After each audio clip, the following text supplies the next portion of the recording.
Good morning everyone. तर आपण आज युनिट 4 चालू करतो आहे, फार्मॅकोलॉजी 1.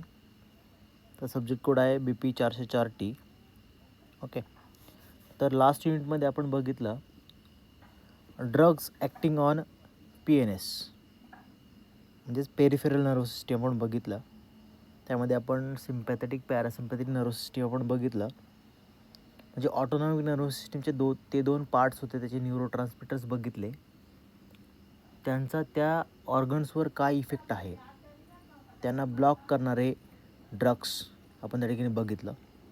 ओके. आता थोडंसं पुढे जाऊन आपण बघणार आहे की CNS म्हणजे सेंट्रल नर्व्ह सिस्टीममध्ये कोणकोणते न्यूरोट्रान्समिटर्स काम करतात, कोणकोणते डिसीज CNS रिलेटेड आहेत, डिसऑर्डर्स काय आहेत, त्यांची डेफिनेशन आपण बघणार आहोत. त्यांच्यामध्ये आपण बघणार आहे हार्मोनल इम्बॅलन्स किंवा न्यूरोट्रान्समिटर इम्बॅलन्स काय आहे,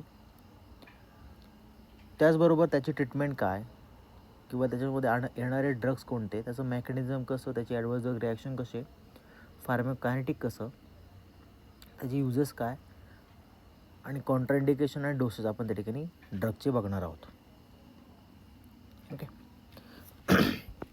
तर आपण स्टार्ट करूया. बघा काय सांगितलं आहे युनिट 4मध्ये, pharmacology of drugs acts on the CNS. म्हणजे सेंट्रल नर्व्ह सिस्टीम आपल्याला थोडंसं वॉर्मअप करावं लागेल, रिवाइंड करावं लागेल. काय असेल, सेंट्रल नर्व्ह सिस्टीमचे दोन मेन पार्ट्स आहेत, ब्रेन आणि स्पायनल कॉर्ड. जसं या ठिकाणी राईट साईडला दाखवायचा प्रयत्न केला आहे. सेरेब्रम आणि सेरेबेलम. ओके. हे दोन मेन पार्ट्स आहेत. हा एकत्र मिळून आपण त्याला म्हणूया ब्रेन आणि दुसरा असेल स्पायनल कॉर्ड. यांच्या कोऑर्डिनेशनने पूर्ण आपली बॉडी चालते आणि त्यांच्यामध्ये रिलीज होणारे हॉर्मोन्स किंवा न्यूरोट्रान्समिटर्स, त्यांच्या थ्रू होणारी न्यूरोनल ॲक्टिव्हिटी, हे सगळं कंबाईनली आपण त्याला काय म्हणूया, central nervous systems and it's physiology. Okay. मग ह्या टॉपिकमध्ये आपण काय बघणार आहोत, इंट्रोडक्शन टू द CNS. म्हणजेच की CNSमध्ये जसं आपण PNSमध्ये स्टार्टिंगला आपण बघितलं की पेरिफेरल नर्व्ह सिस्टीम काय आहे, त्याच्यामध्ये कोणते कोणते न्यूरोट्रान्समिटर्स आहेत, त्यांचा रोल काय, त्याचे टाईप्स काय, हे सगळं आपण त्या ठिकाणी डिटेलमध्ये बघितलं होतं. तसंच CNSमध्ये आपण बघणार आहोत की CNSमध्ये कोणकोणते न्यूरोट्रान्समिटर्स आहेत, त्यांचा रोल काय, ते इनिबिटरी आहेत का एक्सायटरी आहेत किंवा बोथ आहेत, म्हणजे एक्सायटेटरी आणि इनिबिटरी दोन्ही पण, ते आपण डिटेलमध्ये बघणार आहोत. त्यानंतर नेक्स्ट असेल न्यूरो ह्युमरल ट्रान्समिशन इन CNS. जसं आपण ANSमध्ये बघितलं की ॲड्रेनलिन त्या ठिकाणी तयार होत असेल, ॲसिटिल्कोलीन तयार होत असेल, तो तयार होऊन म्हणजे सिंथेसिस कसं होतं त्यानंतर त्याचं स्टोरेज कसं होतं, त्यानंतर त्याचं रिलीज कसं होतं, त्याचं मेटाबॉलिझम कसं होतं, किंवा पोस्ट जंक्शनल जे रिसेप्टर आहेत त्या ठिकाणी त्याची ॲक्शन कशी असणार आहे, त्याचे रिसेप्टर्स काय आहेत, आपण त्या ठिकाणी बघितलं होतं. ओके. तर आपण आता हेच CNSबद्दल बघणार आहोत. म्हणजे या ठिकाणी कोणते रिसेप्टर्स आहेत, कोणते न्यूरोट्रान्समिटर्स आहेत, त्या न्यूरोट्रान्समिटरचे ॲक्शन काय, त्यांचं रिसेप्टर्स कोणते, त्यांचे ॲगोनिस्ट कोणते, अँटागोनिस्ट कोणते, हे आपण त्या ठिकाणी बघणार आहोत. नंतर न्यूरोट्रान्समिटर्स इन CNS. जसं आपण आधी बघितलं की PNSमध्ये पेरिफेरल नर्व्ह सिस्टीममध्ये ऑटोनॉमिक नर्व्ह सिस्टीममध्ये दोन टाईप्स आहेत. एक असेल पॅरासिम्पॅथेटिक नर्व्ह सिस्टीम, दुसऱ्या sympathetic nerve system. Parasympathetic nerve सिस्टीममध्ये एक हॉर्मोन होता किंवा न्यूरोट्रान्समिटर होता, त्याला आपण ॲसिटिल्कोलीन बोललो होतो. आणि सिम्पॅथेटिकमध्ये कॅटेकोलामाइन्स होते, म्हणजे ॲड्रेनलिन असेल, नॉर ॲड्रेनलिन असेल आणि त्याचबरोबर असेल डोपामाइन. मग हेच वेगवेगळे न्यूरोट्रान्समिटर हे ब्रेनमध्ये पण असणार, स्पायनल कॉर्डमध्ये पण असणार. त्याच्यामध्ये ॲडिशन म्हणायला गेलं तर ग्लुटामेट असेल, ॲस्पार्टेट असेल, ग्लुटामिक ॲसिड असेल, ओके, गाबा असेल, असे भरपूर सारे न्यूरोट्रान्समिटर्स त्याचे रिसेप्टर्स ठिकाणी असणार आहेत. त्यांचा आपण ठिकाणी रोल बघणार आहोत. त्यानंतर आपण इंडिव्हिज्युअल जे न्यूरोट्रान्समिटर असेल त्यांचे फंक्शन काय, त्यांचा ॲक्च्युअल रोल काय, त्याचे रिसेप्टर्स काय, आपण ठिकाणी बघणार आहोत. जे मेजर न्यूरोट्रान्समिटर्स त्या ठिकाणी त्यांचा रोल आहे. जसं आपण बघितलं पॅरासिम्पॅथेटिक नर्व्ह सिस्टीममध्ये ॲसिटिल्कोलीन बघितलं होतं आणि सिम्पॅथेटिक नर्व्ह सिस्टीममध्ये आपण ॲड्रेनलिन बघितलं होतं. ओके, नॉर ॲड्रेनलिन बघितलं होतं. तसं म्हणजे जे इंडिव्हिज्युअल किंवा मेजर न्यूरोट्रान्समिटर्स आहेत ते आपण त्या ठिकाणी बघणार आहोत. ओके, हे झालं इंट्रोडक्शन. म्हणजे आपण ह्या टॉपिकमध्ये काय काय कव्हर करणार आहोत आपण त्या ठिकाणी बघितलं. तर आपण स्टार्ट करूया. बघा पहिली स्लाईड काय सांगते, न्यूरोह्युमरल ट्रान्समिशन इन CNS आणि importance of various neuro transmitters. Neurohumoral transmission आपण बघितली डेफिनेशन काय असेल, 2 शब्द त्या ठिकाणी दाखवलेत. Neuro means neuron and humoral means neuro transmitters related, किंवा आपण त्याला हॉर्मोन्स पण म्हणूया. ओके, किंवा होमिओस्टॅटिक मेकॅनिझम थ्रू हे वर्क होतं. पार्शली त्या ठिकाणी व्हॉलंटरी असेल, पार्शली इनव्हॉलंटरी असेल. ओके, कारण ब्रेन काही पार्ट्स ब्रेनचा आपण कव्हरमध्ये म्हणजे कंट्रोलमध्ये आहे, व्हॉलंटरी आहे, आणि काही अनकंट्रोलेबल आहे, त्याला आपण इनव्हॉलंटरी म्हणूया. पण हे सगळं जे आहे ते सगळं न्यूरो ट्रान्समिटर्स थ्रू होत असतं. त्याचं ट्रान्समिशन कसं होणार ते आपण या पार्टमध्ये कवर करणार. आणि ते इम्पॉर्टंट काय आहेत, म्हणजे एखाद्या न्यूरो ट्रान्समिटरची लेवल एवढी असली पाहिजे, किंवा कमी झाल्यानंतर कोणते डिस होतात, वाढल्यानंतर कोणते डिस होणार, आपण त्या ठिकाणी बघणार आहोत. बघा, फर्स्ट लाईन काय सांगितलं आहे, synaptic transmission and neurochemical modulation in the CNS. म्हणजे synaptic transmission, what is synapse, आपण बघितलेलं आहे की सिनॅप्स म्हणजे काय असेल, सिम्पल एक न्यूरॉन असेल आणि दुसऱ्या न्यूरॉनच्या या स्पेसमध्ये, या स्पेसला आपण काय म्हणणार आहे, सिनॅप्स म्हणणार आहे. सिनॅप्टिक क्लेफ्ट म्हणूया. ज्या ठिकाणी आपला न्यूरो काय होईल, प्री सिनॅप्टिक न्यूरॉन. मग आता हे सिनॅप्स झाले, या आधीच्या सिनॅप्सच्या आधीच्याला आपण काय म्हणूया, प्री सिनॅप्टिक न्यूरॉन, आणि नंतरचा जो न्यूरॉन असेल त्याला आपण काय म्हणूया, पोस्ट सिनॅप्टिक न्यूरॉन. आता भरपूर वेळा काय होतं की न्यूरो ट्रान्समिटर्स काय होणार आहे, प्री सिनॅप्टिक न्यूरॉनमध्ये तयार होतात, आणि काही कारणास्तव ते काय होणार आहे, रिलीज होतील याच्यामध्ये. ओके, आणि हा जो न्यूरो ट्रान्समिटर असेल हा काय करणार आहे, केमिकल ट्रान्समिट करणार आहे. म्हणजे तो काय सिग्नल ट्रान्समिट करणार आहे एका न्यूरॉनपासून दुसऱ्या न्यूरॉनपासून. त्याचं कामच ते मॅसेंजर, आपण त्याला म्हणूया मॅसेंजर बिटवीन 2 न्यूरॉन्स. ओके, आणि तो मॅसेंजर म्हणजेच काय असेल, न्यूरो ट्रान्समिटर किंवा न्यूरोकेमिकल मॉड्युलेशन. म्हणजे ह्या न्यूरो ट्रान्समिटर्स थ्रू काय केले जातील, वेगवेगळ्या प्रकारचे केमिकल्स रिलीज केले जातील. ते केमिकल्स त्यांच्या ॲक्शननुसार त्या ठिकाणी काय होतील, त्या ठिकाणी ॲक्शन दाखवतील पोस्ट सिनॅप्टिक जंक्शनवर, किंवा काही सेल्सवर, काही ग्लँड्सवर, काही ऑर्गन्सवर ॲक्शन दाखवतील. त्याच आपण या न्यूरो मॉड्युलेशन और neurochemical modulation. Information in the CNS is transmitted by the synaptic transmission.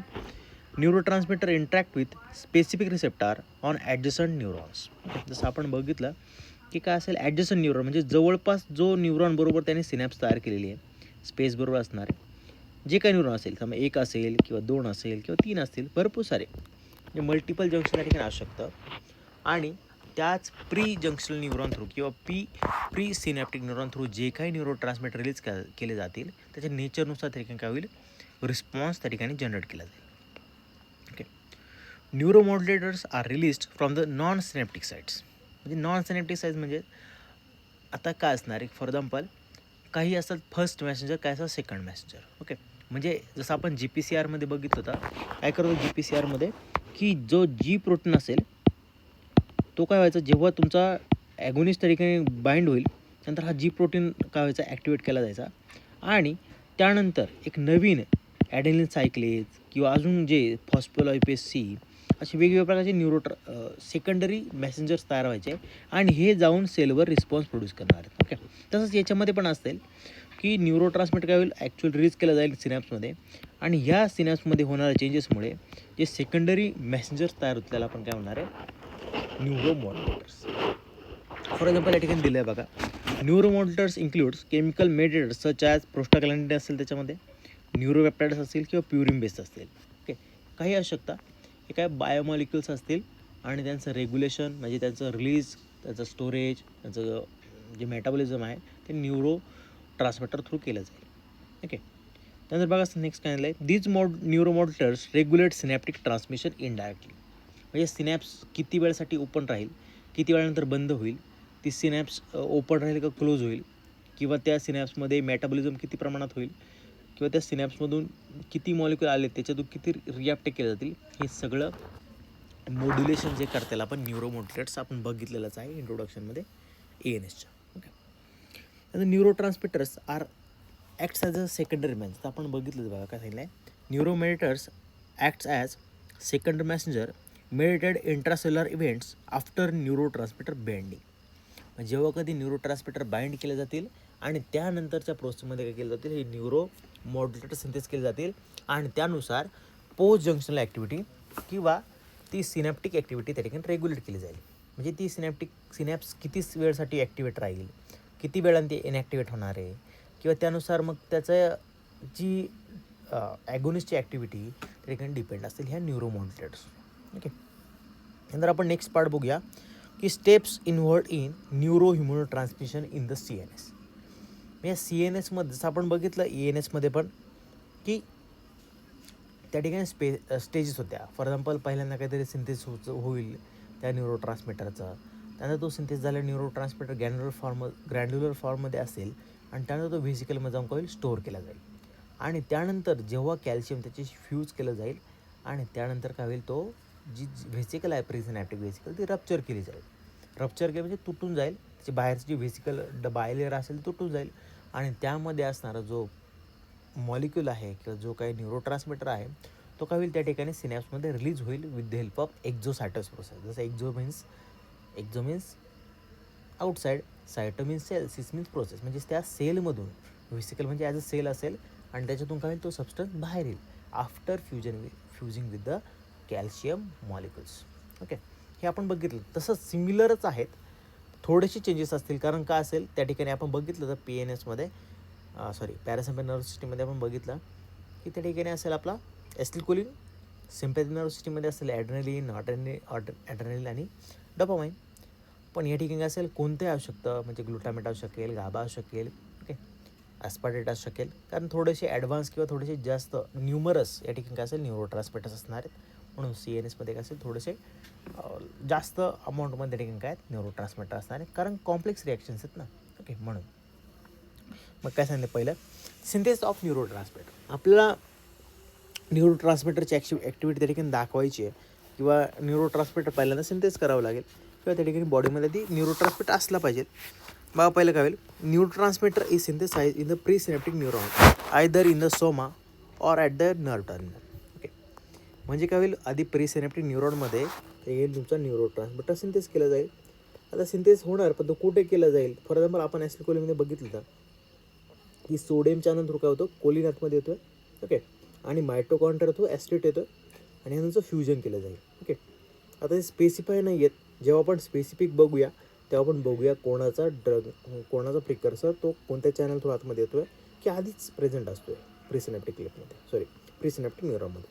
Okay, म्हणजे याच्यामध्ये काय सांगितलं आहे, एकतर तुमचा न्यूरो ट्रान्समीटर हा प्रीसिनॅप्टिक न्यूरॉनमध्ये तयार केला जाईल किंवा त्या न्यूरॉनच्या सोमा म्हणजे बॉडीमध्ये तयार केलं जाईल किंवा ॲट द नर्व टर्मिनल किंवा नर्व बटनमध्ये तयार केला जाईल. 3 पोझिशन बघा. फॉर आपण डायग्राम पण ड्रॉ करायचा प्रयत्न करूया. समजा हा न्यूरॉन आहे. ओके, ही काय त्याची पहिली जी आहे ही बॉडी आहे. ओके, ही बॉडी आहे, ही एक्झॉन आहेत, त्यानंतर हे असेल नर्व टर्मिनल. ओके, एक तर या ठिकाणी सिंथेसिस केले जातील किंवा एक्झॉनमध्ये तयार केलं जाईल किंवा नर्व टर्मिनलमध्ये तयार केलं जाईल. हे 3 ठिकाणी काय होईल, सिंथेसिस केलं जातं त्या न्यूरो ट्रान्समीटरचा. नंतर आता हा जो न्यूरो ट्रान्समीटर तयार झालेला आहे हा काय स्टोअर करून ठेवावा लागेल, आणि नाही ठेवलं तर काय त्याचं मेटाबॉलिझम होऊन जाईल आणि जी ॲक्टिव्हिटी ते खूप लवकर संपून जाईल. कारण पूर्ण बॉडीमध्ये त्याचे इनॅक्टिव्हेटिंग एन्झाईम असणार. जसं इनॅक्टिव्हिटी एन्झाईम सांगायला गेलं तर कोणते असणारे ॲसिटिल्कोलिनच्या 2 आहेत. कोणकोणते 2? एक ट्रू कोलिस्टरेज आणि दुसरं कोणतं असणार आहे, सुडो कोलिस्टरेज. ओके, आणि तसंच ॲड्रेनलचे पण 2 आहेत. एक असेल माओ म्हणजेच मोनो अमायनो ऑक्सिडेज आणि दुसरं असेल COMT कॅटेकोल ओ मिथाइल ट्रान्सफरेज. ओके, हे 2 एन्झाईम ॲसिटिल्कोलिनचे पण आहेत आणि कॅटेकोलामाइनचे पण आहेत. ओके, त्याच्यामुळे त्याचं स्टोअर करून ठेवावं लागेल व्हेसिकल्समध्ये, नाही तर ते काय होईल, मेटाबॉलिझम केलं जाईल. नेक्स्ट टाईमला जेव्हा आपल्याला ॲक्टिव्हिटी जनरेट करायची आहे किंवा रिस्पॉन्स जनरेट करायचा आहे किंवा ट्रान्समिट करायचं सिग्नल ठिकाणी अवेलेबिलिटी नसणार आहे, म्हणून ते स्टोअर करून ठेवले जातील. तर स्टोअर कुठे केले जातील, the neuro transmitter is stored in synaptic vesicles within the presynaptic terminal. म्हणजे जे प्रीसिनॅप्टिक म्हणजेच काय, आपण बघितलं समजा ही टर्मिनल आहे आणि इथं सिनॅप्स आहे. या प्रीसिनॅप्टिक टर्मिनलमध्ये काय केलं जाईल, स्टोअर करून म्हणजे नर्व बटनमध्ये स्टोअर करून ठेवले जातील. Arrival of action potential and action potential reaches the presynaptic terminal causes depolarisation. Okay, तर डिपोलरायझेशन कशामुळे होतं, जेव्हा कधी सोडियम बॉडीमध्ये येतो, ॲक्शन पोटेन्शियल जनरेट करण्यासाठी खूप गरजेचं आहे सोडियम. आपल्याला माहिती आहे सोडियममधला I for influx and D for depolarisation, म्हणजे जेव्हा कधी सोडियम इन्फ्लक्स होतो तेव्हा डिपोलरायझेशन होणं आहे. ओके, या डायग्रामच्या थ्रू आपण थोडंसं बघूया काय असेल. बघा, नेक्स्ट असेल calcium influx, voltage gated calcium channels gate open and allowing calcium influx into the neurons. म्हणजे व्होल्टेज गेटेड म्हणजेच काय, त्या ठिकाणी डिपोलरायझेशन तयार झालं पाहिजे. ओके, किंवा त्या ठिकाणी चार्ज चेंजेस झाले पाहिजे. चार्ज म्हणजेच काय, त्या ठिकाणी ॲक्शन पोटेन्शियल जनरेट केलं जाईल. ॲक्शन पोटेन्शियल वेगळं काही नाही आहे, इनसाइड द मेम्ब्रेन जो इक्विलिब्रियम आहे इनसाइड द मेम्ब्रेन आणि आउटसाइड द मेम्ब्रेनच्या, फॉर एक्झाम्पल इकडे पॉझिटिव्ह 10 आणि निगेटिव्ह 10 मॉलिक्युल्स आहेत, इकडे 10 आहेत, इकडे पण पॉझिटिव्ह आहेत, इकडे 10 आहे. म्हणजे हे इक्विलिब्रियम स्टेजेस. मग समजा इकडचा पॉझिटिव्ह इकडे गेला तर काय झालं, इकडे जास्त पॉझिटिव्ह झाले आणि इकडे जास्त निगेटिव्ह झाले. मग हे झाले imbalance between the molecules called as action potential generation. Okay, मग आपण काय बघितलं की जेव्हा सोडियम आल्यामुळे काय डिपोलरायझेशन होईल. आणि डिपोलरायझेशन झालं म्हणजेच काय, सोडियम आलं म्हणजेच काय, पॉझिटिव्ह आयन्स वाढले. आणि पॉझिटिव्ह आयन्स वाढले म्हणजे ॲक्शन पोटेन्शियल झालं. आणि त्याच्यामुळे काय होईल, हे व्होल्टेज गेटेड आयन जे आहे चॅनल्स, कॅल्शियम चॅनल्स, ते काय होतील, ओपन होतील. आणि कॅल्शियम चॅनल ओपन झालं तर कॅल्शियम काय होईल, आतमध्ये. आणि आतमध्ये आल्यावर काय करेल, तो जे व्हेसिकल्स आहेत ज्याच्यामध्ये आपण न्यूरोट्रान्समीटर ठेवलेला स्टोअर करून, त्याच्यामध्ये काय होईल, फ्युजन होईल. ओके, फ्युजन म्हणजेच काय, व्हेसिकलला तो जाऊन कॅल्शियम जाऊन बाइंड करेल. आणि कॅल्शियमचं काम काय, कॉन्ट्रॅक्शन. तो काय करेल, ही जी व्हेसिकल मेम्ब्रेन आहे ती कॉन्ट्रॅक्ट करायला सुरुवात करेल.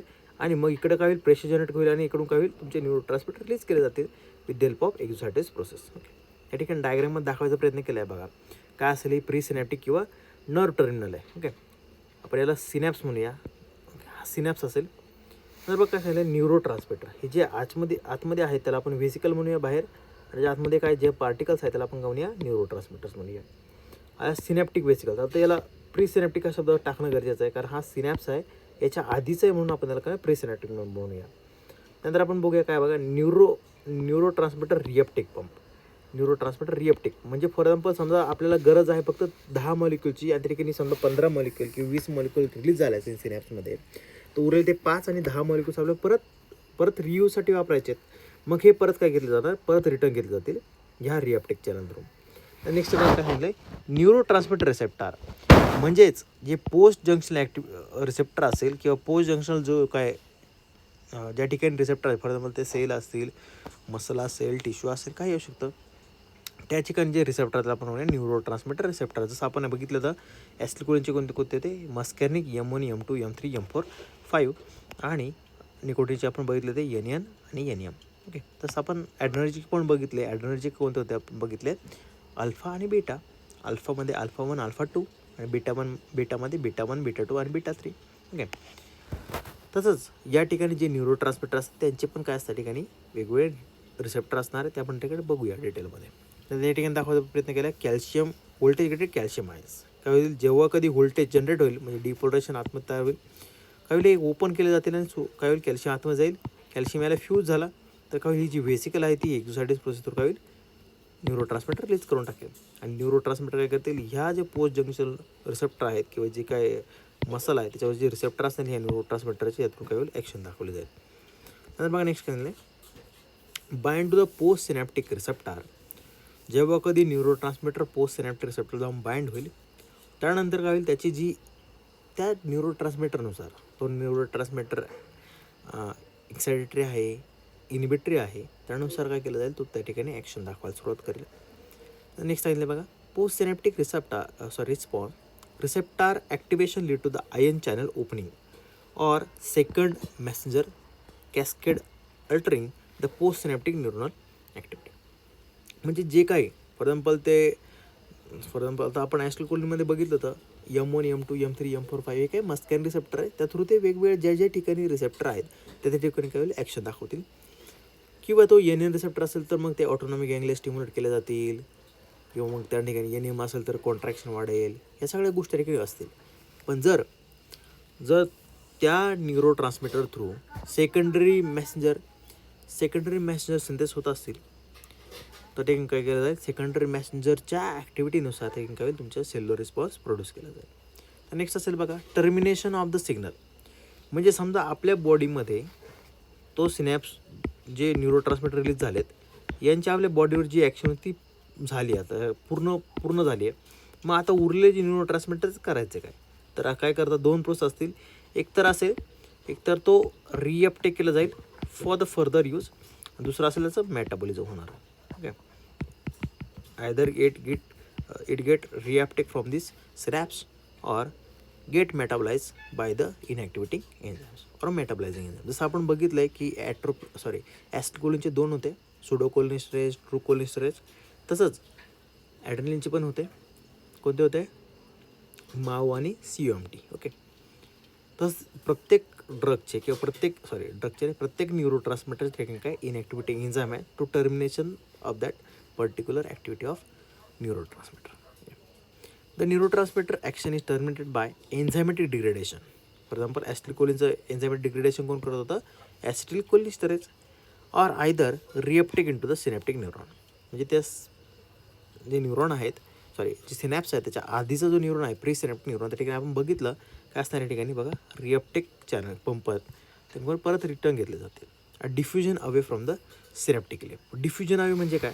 आपल्याला माहिती डिफ्युजन म्हणजे काय? Higher concentration to lower concentration. जर हायर कॉन्सन्ट्रेशन समजा या ठिकाणी बघा हायर कॉन्सन्ट्रेशन चालू आहे तर काय झालं ते मूव्ह होतील ज्या ठिकाणी लोअर कॉन्सन्ट्रेशन आहे. ओके, कळालं? डिफ्युजन प्रोसेस काय होईल त्या सिनॅप्समधून निघून जाते. Role of neuromodulation if involved. जर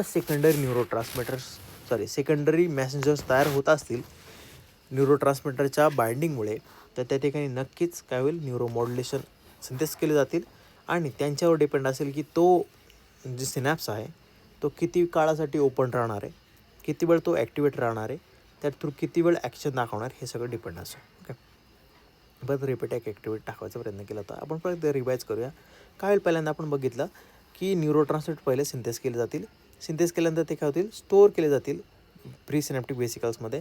हे स्टोअर केले न्यूरोट्रान्समीटर जेव्हा कधी सोडियम आतमध्ये येईल, सोडियम म्हणजेच काय, इम्पल्स जनरेशन करेल आणि इम्पल्स जनरेशन झाल्यानंतर त्याचबरोबर काय होईल, डिपोलरायझेशन होईल. आणि जेव्हा डिपोलरायझेशन होईल त्यानंतर काय होईल, हे सोडियम थ्रू काय होईल, कॅल्शियम चॅनल ओपन केले जातील. कॅल्शियम आतमध्ये येईल. कॅल्शियम आतमध्ये आल्यानंतर ते व्हेसिकल्स जे आहेत त्यांच्या व्हेसिकलच्या मेमरी काय होईल, बाइंड केला जाईल आणि त्या थ्रू काय केलं जाईल,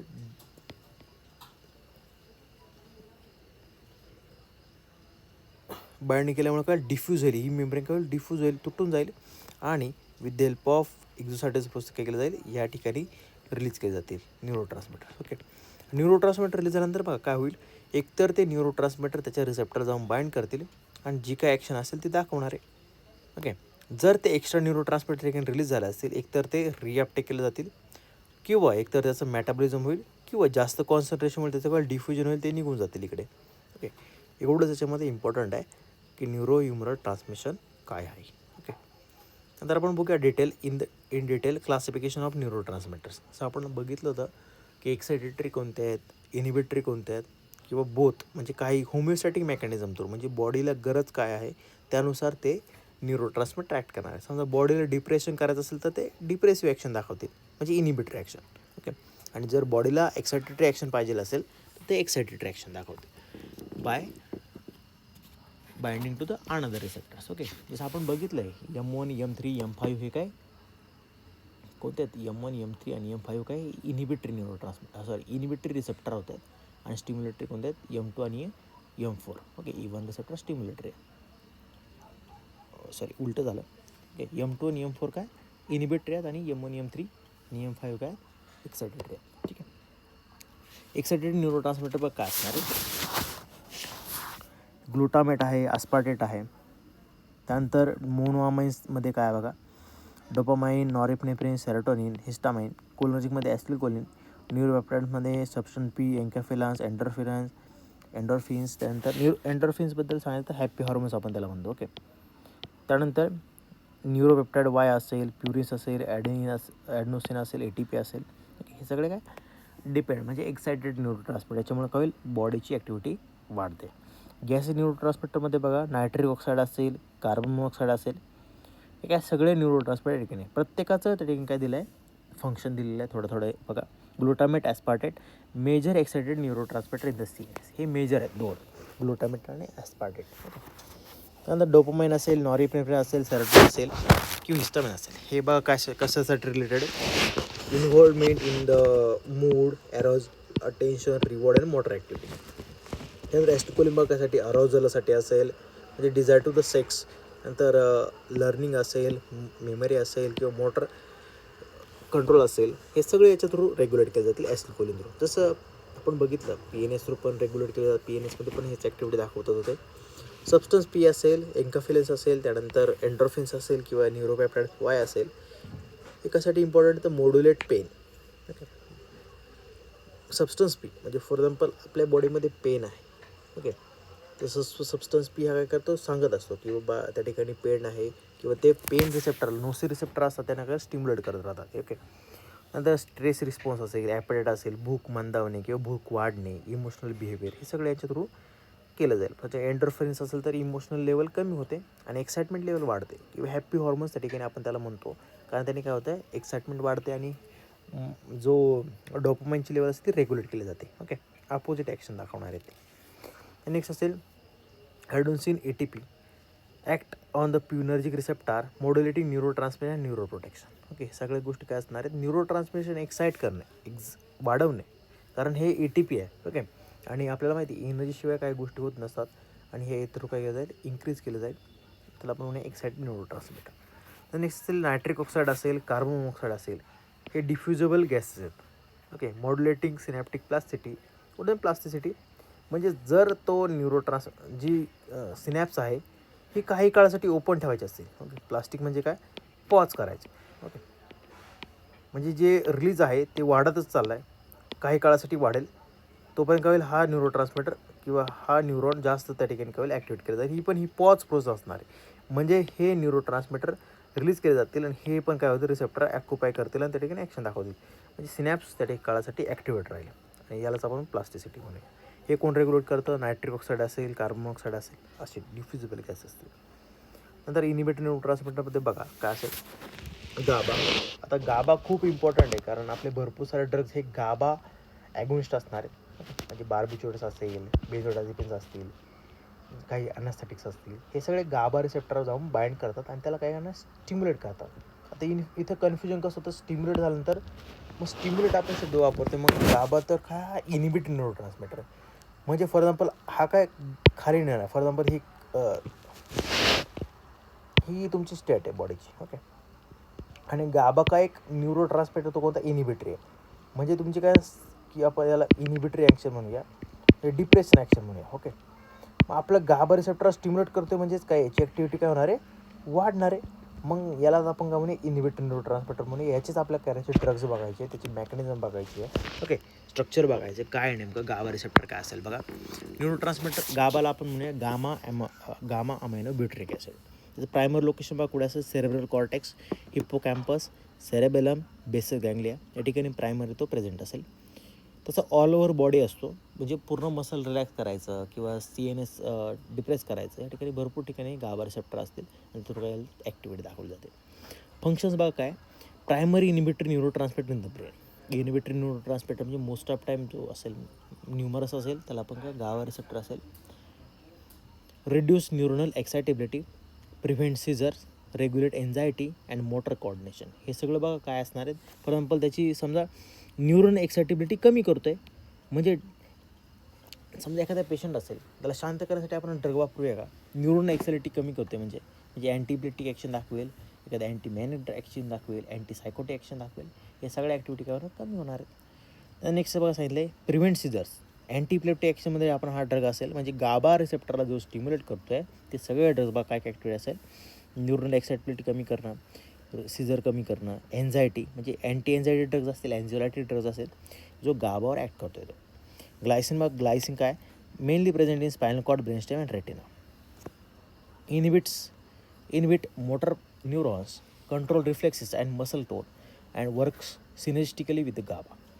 आता का हा न्यूरो ट्रान्समिटर कसा आहे इनिबिटरीचा आहे. ओके. आणि हा काय करतो सिनेस्टिकली म्हणजे जेव्हा कधी गाबा आणि हा ग्लायसिन रिसेप्टर स्टिम्युलेट केले जातील त्यानंतर डबल त्या ठिकाणी त्याला इनिबिटरी ॲक्शन दाखवलं जाईल, बॉडीवर पटकन डिप्रेशन त्या ठिकाणी प्रोड्यूस केलं जाईल. ओके. डोपामाइनला काय सांगितलं आहे primary present in substantia nigra and ventral tegmental area. Okay. Substantial nigra म्हणजेच काय ज्या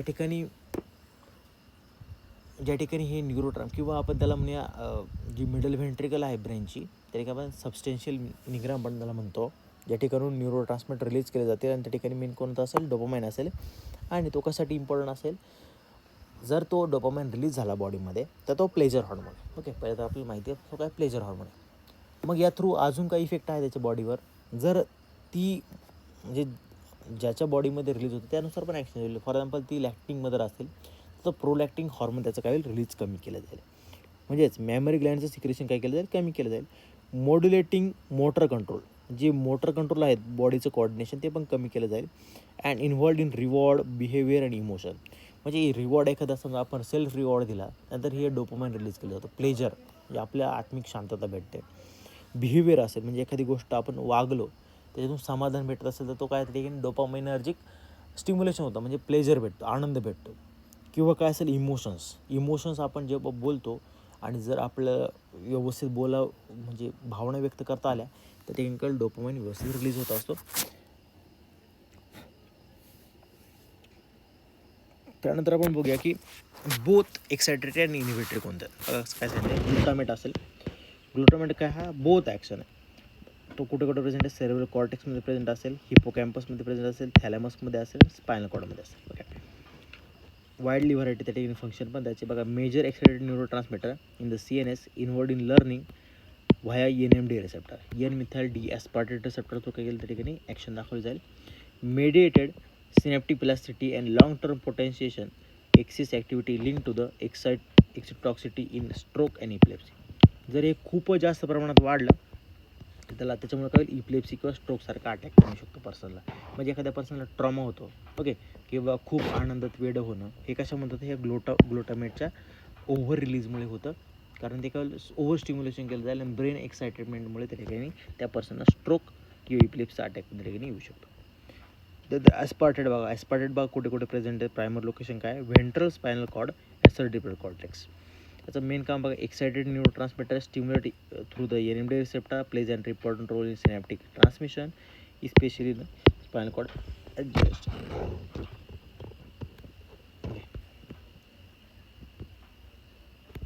एवढाच पार्ट आपल्या या ठिकाणी होता. आजचा टॉपिक आपण बघितला आहे. काय काय बघितलं आपण प्रॅक्टिस रिवाईज करूया. आपण काय बघितलं, इंट्रोडक्शन ऑफ द CNS, म्हणजे त्याच्यामध्ये कोणकोणते बॉडी ऑर्गन्स आहेत. म्हणजेच आपण ब्रेन अँड स्पायनल कॉर्ड, त्याच्यामध्ये आपल्याला आधीपासूनच माहिती आहे HP 1 आणि 2 पासून. तर न्यूरोह्युमरल ट्रान्समिशनमध्ये आपण स्टेप्स बघितल्या.